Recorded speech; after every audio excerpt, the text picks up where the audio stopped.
Varshini, and before we start today's topic, I have a question for you. Do you all know how a bill becomes a law in the USA? If you don't, watch this video. I'm going to be explaining how a bill becomes a law in the USA in a simple way that you can understand. Let's get started. Like all laws, it starts out as an idea. The idea can come from either the House of Representatives or the Senate from the Congress. It can even come from normal citizens of the country. If someone has an idea, they could write to a local representatives or Senate of the Congress. Then the Congress person decides if the idea is a good one or a bad one. If they decide it's a bad one, the process ends there. If they decide it's a good one, then they'll decide to sponsor it, which means they'll introduce the idea as a bill to the Congress and speak out in favor of it. Now, before I go any further, what's a bill? A bill is a document that explains how a law would work. The bill can be introduced in either the House of Representatives or the Senate in the Congress. After the idea is turned into a bill, it goes to a committee. Now, what's a committee? Committees are groups of congressmen and women who specialize in certain types of laws. They'll discuss the bill and then vote on it. Yay for yes and nay for no. After the bill is approved, it goes to the full House of Representatives. Now, who's in the full House? In the United States, there are 50 states.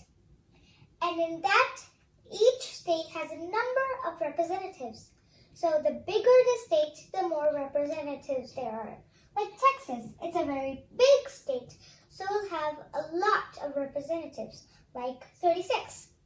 And New Jersey, which is a very small state, will only have 12. So there are 435 representatives in the full House, and in that, 218 of them would have to vote for the bill. Now, after that, it goes to the Senate House. Who's in the Senate House? As you know, in the United States, there are 50 states. For the Senate, it doesn't matter how big or small the state is.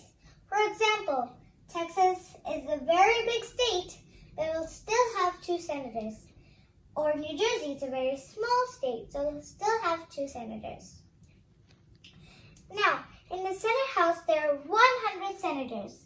And in that, 51 of them would have to vote for the bill.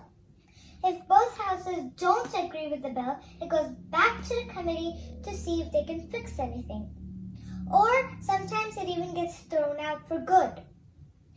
If both of the houses agree, it goes to the president.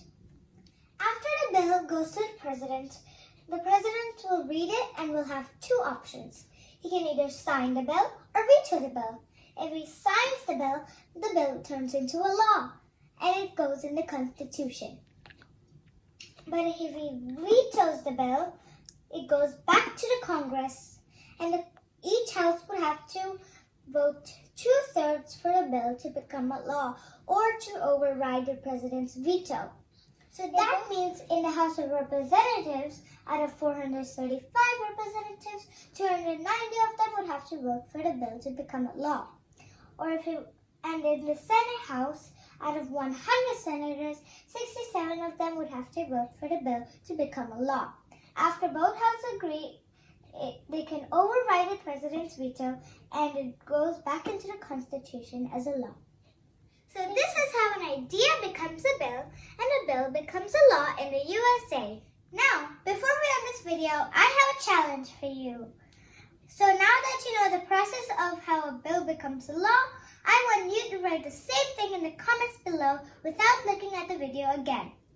Thank you and stay tuned for more videos. Bye!